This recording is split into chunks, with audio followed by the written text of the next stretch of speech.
A reading from Job chapter 38, verses 1 through 7 and 34 through 41.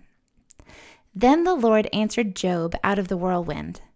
Who is this that darkens counsel by words without knowledge? Gird up your loins like a man. I will question you, and you shall declare to me. Where were you when I laid the foundation of the earth? Tell me, if you have understanding. Who determined its measurements? Surely you know. Or who stretched the line upon it? On what were its bases sunk? Or who laid its cornerstone when the morning stars sang together and all the heavenly beings shouted for joy? Can you lift up your voice to the clouds so that a flood of waters may cover you? Can you send forth lightning so that they may go and say to you, here we are? Who has put wisdom in the inward parts or given understanding to the mind?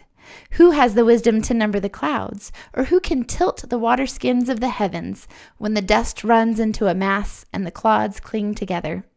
Can you hunt the prey for the lion, or satisfy the appetite of the young lions when they crouch in their dens, or lie in wait in their covert? Who provides for the raven its prey when its young ones cry to God and wander about for lack of food? Previous to this passage of Scripture, Job has cried out to God, objecting to the predicaments that he has found himself in. Understandably so. Job questions the suffering that he is enduring. He's had enough, and he throws a temper tantrum to God, asking, "Why me?" Instead of answering Job with a justification, God answers Job with this argument, that there is so much more happening here than Job could know. This conversation between God and Job confronts Job with his own limitations in knowledge and capacity, while simultaneously contrasting them with the resourcefulness and the wisdom of God. In short, God comes back at Job with, I am God and you are not. God says, where were you when I laid the foundations of the earth? Are you able to make it rain? Do you control the lightning bolts? Are you able to care for all of the animals on the earth and provide them with their food? Who are we, mere mortals, to contemplate and comprehend the inner workings of an infinite and omnipotent God? God's ways are not our ways. During this discourse, God basically tells Job sardonically, surely you must already know. The Hebrew translation for this phrase to know is yada, as in the phrase yada, yada, yada that we use today to mean glossing over the details, right? Implying that the rest of the story is already known by the listener. God tells Job yada, yada, yada, like Job must already know about where the foundations of the earth are set and how to control lightning bolts. Obviously, Job doesn't. In Scripture, the word yada is often used to describe this limited human understanding compared to God's infinite wisdom and omniscience. While we might be tempted to skip over the complexities of life with a yada, yada, yada, the book of Job reminds us that true yada, that intimate knowledge, requires humility and reverence for the mysteries of God's ways, which are far beyond our comprehension. This is the point that God was actually making to Job. This argument leads to a newfound humility in Job. Job, in his final response to God, says, surely I spoke of things I did not understand, things too wonderful for me to know.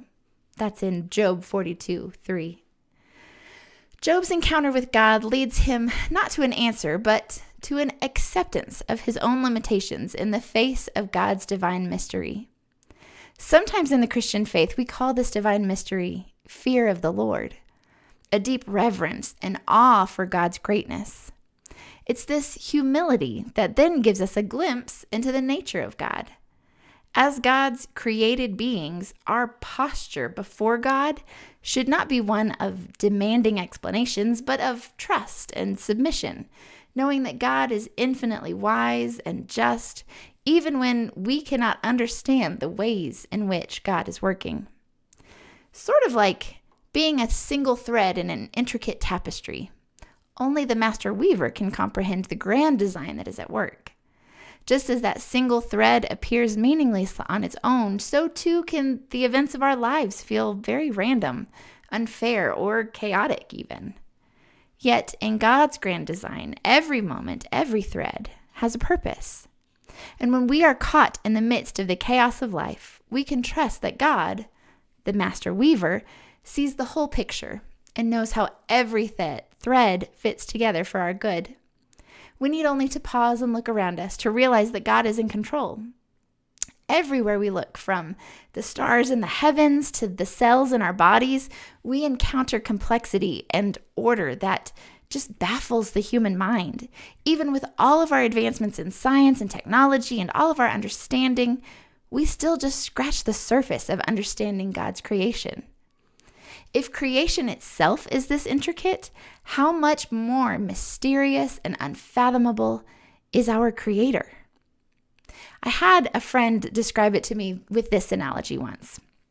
When we try to contemplate the mysteries of God, think of God as a Rubik's Cube, and think of yourself as just a two-dimensional stick figure. We are not capable of imagining or comprehending beyond our 2 dimensions when we're a flat figure. So if we see a Rubik's Cube from one side, we simply see, yellow square or blue square or white square, etc. When in actuality, there are so many more dimensions to God. We can't comprehend the 3D nature of a Rubik's Cube while we are still thinking in 2 dimensions. Just like we can't begin to fathom the depths and facets of God's nature as we are still finite creatures. In the end, when it comes down to it, we just can't fit God in a box of our own making. God is, for us, truly unfathomable.